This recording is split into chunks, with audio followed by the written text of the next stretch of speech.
शुभम सर्वांना। माझे गुरु महायोगी प्रेम यांनी सेशनमध्ये सांगितलेले मी सांगत आहे। पूर्वीच्या काळी स्त्रियांना खूप महत्त्व होते।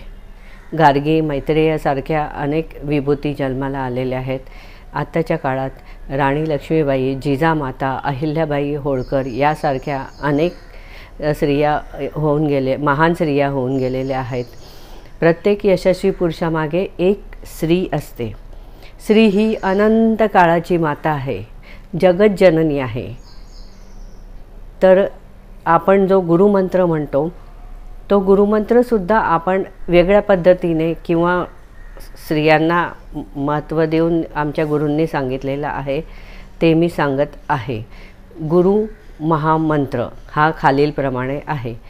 गुरु सरस्वती गुरुर्ब्रह्मा गुरुर्लक्ष्मी गुरुर्विष्णु गुरुर्देवो आदिशक्ती गुरुर्देवो महेश्वरः गुरु साक्षात् परब्रह्म तस्मै श्री गुरवे नमः।